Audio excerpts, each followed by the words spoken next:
Because there is no argument here. There's just the sugar rush that the no contact people get from never coming in second in a I hate Trump the most contest. Really? That's your strategy, to go full high school and tell the guy with all the power he can't sit with you at the lunch table?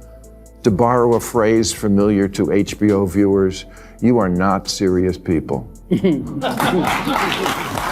Perpetuating victimhood, especially when it's false, is not a great advertisement for leadership.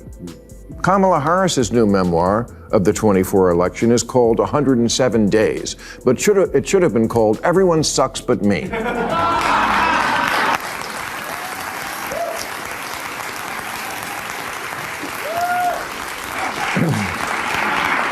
107 Days is a victim's title because, get it, she only had 107 days to win. Yeah, and $1.5 billion and a built-in army of about 75 million people who'd vote for any human-adjacent life form that wasn't Trump. Maher just did something that almost never happens in American politics. He turned the camera directly on his own side and didn't flinch. The host of HBO's Real Time has a message for the Democratic Party, and it's not gentle. He's arguing, plainly and forcefully, that the DNC cannot win national elections anymore unless it makes some serious changes. Their messaging feels frozen in time. Their policies are failing to connect with millions of ordinary Americans. And their internal politics?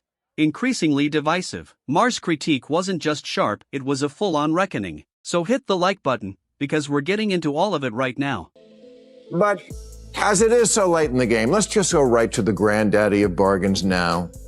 The left will seriously quash all their loony woke shit, and the right will stop the slide into autocracy. That's really the only card left to play.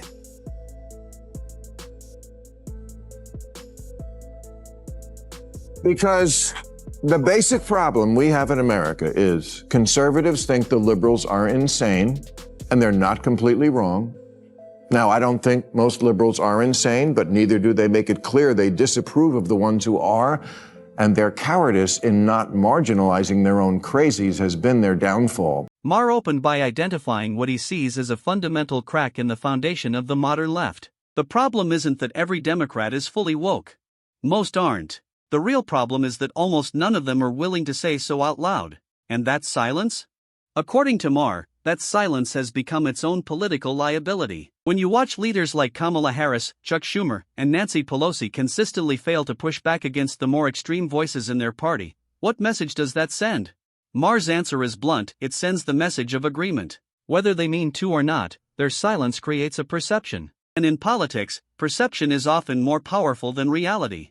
By refusing to draw clear lines, Maher argues, Democratic leadership has allowed critics to brand the entire party as radically woke. That label has pushed moderate voters away. It's blurred the party's identity.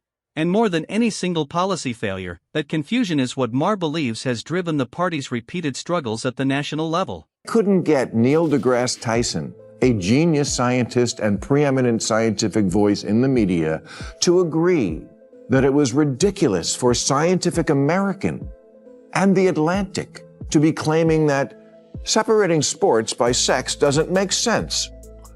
Yes, it does. Actually, it makes perfect sense. And it's obvious that it does.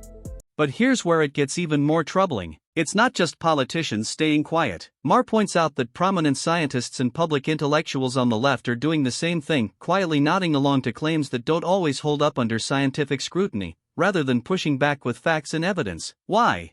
Because speaking up has become professionally dangerous.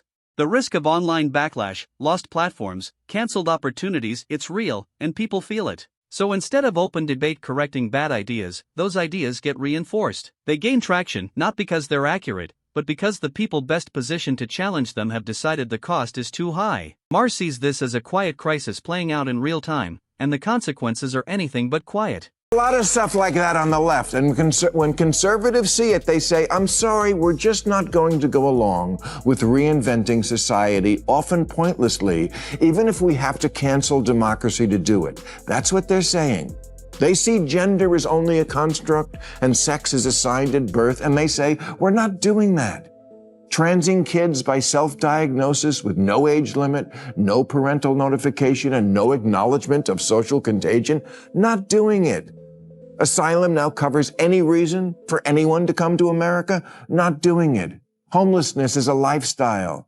Natural immunity doesn't count anymore. Whiteness is toxic. Penises in women's prisons. Welcoming the Intifada. We're not doing it. And the senior figures in the party? Maher says many of them know. They understand that some of what's being pushed clashes with basic science and common sense, but they choose restraint. They choose silence. And in doing so, they leave the loudest, most extreme voices completely unchecked, free to pull the party's image further from where most Americans actually stand. That doesn't just confuse voters, it deepens the fractures within the party itself. According to Maher, the harder these leaders work to avoid controversy, the more controversy they invite, because a vacuum of leadership always gets filled by someone. Because there is no argument here.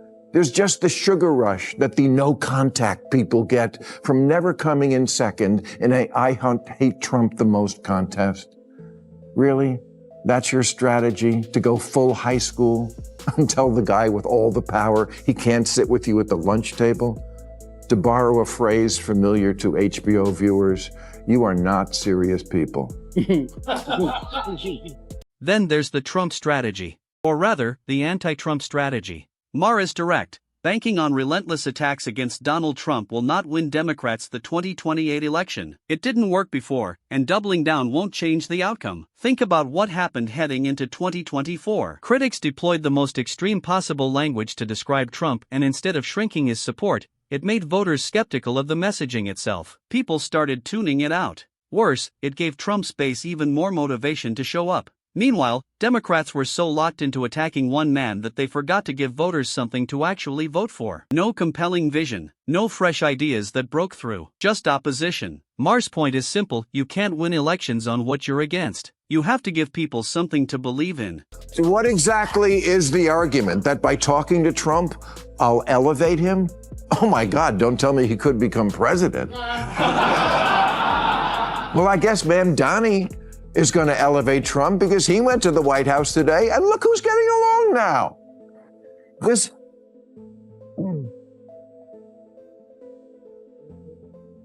This guy, MBS, was at the White House this week. Biden thought he could cut him off, but a year later he found out he couldn't. There's no perfect way to deal with Trump, but not engaging is for sure nothing. And this connects to another pattern Maher has been calling out, one that gets less attention but maybe just as damaging. The Democratic Party, critics argue, has become increasingly insular. If you don't align with the approved worldview, you're not engaged, you're dismissed, sidelined, ignored. The assumption seems to be that exclusion is a form of strength. But Maher's argument flips that entirely. Shutting people out doesn't change minds, it hardens them. He points to Sam Harris declining an invitation to visit the Trump White House as a telling example of this broader instinct. Harris had objections, fair enough. But Maher's logic cuts through. Those objections are exactly why showing up matters. Disagreement isn't a reason to disengage. It's the most important reason to engage. Axios wrote a column in August entitled 11 Ways to Influence Trump, based on many interviews with people who have done that. Number 8, get face-to-face. The trick is getting in the room, away from cameras and social media. Trump will say or write horrible things, but rarely in person, one-on-one, where he comes off kinder, more interested, less erratic. Exactly. And there's a bunch of examples of this, most recently the CEO of Intel, who Trump was hating on, but then he met in person and now he's a great guy. Trump was gonna send the National Guard to San Francisco, but somebody talked him out of that. Kim Kardashian, for fuck's sake, convinced him to sign legislation. Don't you get it? Do you really not get it at this point? Everything with him is done through personal relationships. He's a people guy. Compare that to what Trump actually did in 2024. Rather than leading with sweeping ideological transformation, Trump focused on what voters felt in their daily lives: jobs, the economy, national identity, the cost of groceries, the safety of neighborhoods. These weren't abstract concepts, they were kitchen table realities. And by speaking to those concerns in a direct, unfiltered style, Trump built a narrative that millions of Americans felt personally reflected in. He didn't just campaign. He connected.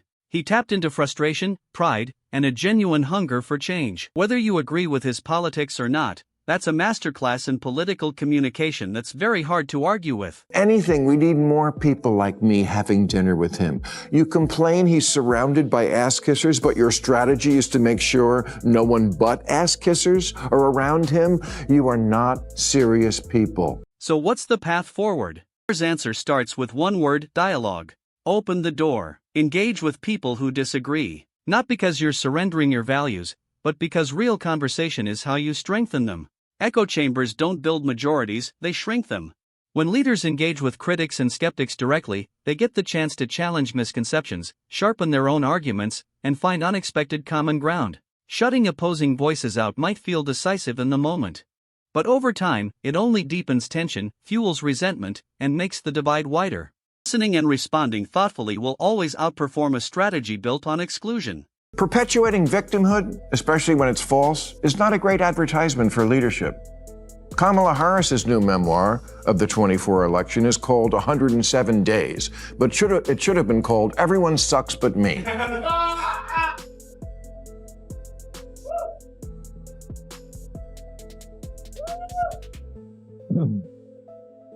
107 Days is a victim's title because, get it, she only had 107 days to win. Yeah, and $1.5 billion, and a built-in army of about 75 million people who'd vote for any human-adjacent life form that wasn't Trump. Then there's a pattern Maher keeps coming back to, and it's one that voters are clearly noticing. The tendency within parts of the Democratic Party to explain every setback through an external lens. Opponents did this. The system caused that. Circumstances were against us. Now, acknowledging real challenges isn't the problem. The problem is when that mindset dominates every conversation.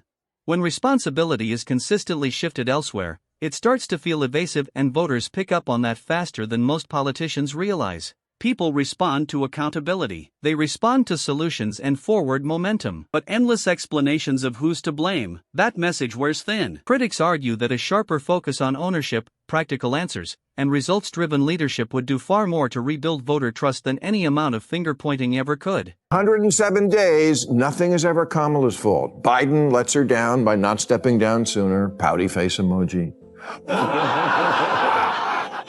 Gavin Newsom, he was asked for his endorsement, but texted, "Hiking, we'll call back." But then never did. And then he didn't even ask her to prom. America itself lets Kamala down by not being ready for the running mate she really wanted, Pete Buttigieg. So she's stuck with the Home Depot paint salesman. And the rest is herstory. Poor Kamala. We made her the star of a rom-com and didn't even give her a gay best friend. Which brings us to Kamala Harris. Critics argue that after the 2024 loss, Harris struggled to take full ownership of what went wrong. Fingers pointed outward. Hard internal questions went unanswered. What became clear to many voters was that her campaign never fully carved out a separate identity from Biden's, leaving people genuinely unsure what she uniquely stood for. Add to that a pattern of sidestepping high-pressure interviews and delivering lengthy, unfocused answers when the moment demanded precision, and the picture becomes hard to defend.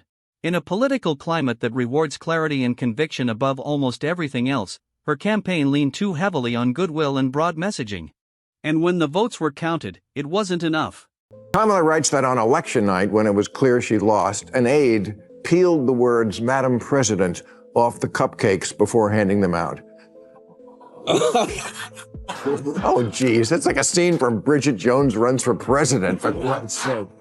In the end, Maher's message is clear, and it cuts regardless of where you stand politically. Stop shutting people out. Dialogue, not echo chambers, is how you build real unity. Learning to have honest conversations, and even agree to disagree, is the foundation of genuine progress. Stop making Trump the centerpiece of every message. That strategy has been tried, it has failed, and it will keep failing. And drop the victim mindset. The perpetual grievance posture isn't just exhausting to watch, it's a losing formula at the ballot box. If Democrats want to rebuild credibility, regain trust, and actually win again, they need to embrace open conversation, take real ownership, and trade the political theatrics for something voters can actually believe in. That's the critique. Whether the party listens, that's the question worth watching. If this video gave you something to think about, hit the like button and subscribe for more content like this. Thanks for watching, and we'll see you in the next one.